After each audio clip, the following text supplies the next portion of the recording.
Salam dəyərli izləyicilər, Azərbaycanda çox kuryoz bir hadisə baş verib. Müəllim məktəbdə xəsarət alıb və buna görə direktoru cəzalandırıblar. Hadisə Beyləqanda baş verib. Allahverdiyev adına 1 nömrəli tam orta məktəbin direktoru 1000 manat cərimə edilib. Musavat.com-un məlumatına görə buna səbəb dərs zamanı müəllimin məktəbdə yıxılaraq qolunun qırılması barədə müvafiq qurumlara məlumat verilməməsi olub. Belə ki, məktəbin tarix müəllimi İmanova dərs vaxtı ayağı döşəməyə ilişərək yıxılıb. Bu zaman onun qolu qırılıb və müəllimin yıxılma səbəbi döşəmənin yararsız vəziyyətdə olması olub. Məktəbin direktoru Gülbəniz Cəfərova İnzibati Xətalar Məcəlləsinin 555.1-ci maddəsinə əsasən 1000 manat məbləğində cərimə olunub və inzibati cərimə edilib. Buna səbəb də müəllimin xəsarət alması ilə bağlı Əmək və Əhalinin Sosial Müdafiəsi Nazirliyinə məlumat verilməməsidir. Direktor bu cərimədən narazı qalıb məhkəməyə şikayət eləsə də, amma cərimə cəzası qüvvədə saxlanılıb. Amma mənə maraqlıdır ki, o məktəbdəki o problem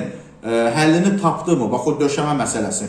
İndi sabah başqa bir müəllim də yıxılsa, direktor onu deməsə, yenə 1000 manat cərimə olunacaq. Yəni, mən hesab edirəm ki, bu kimi hallarda məktəbin belə deyək, haqqında bir tədbir görülməlidir ki, ondan sonra direktor cəzalandırılsın. Hər halda düşüncəm belədir.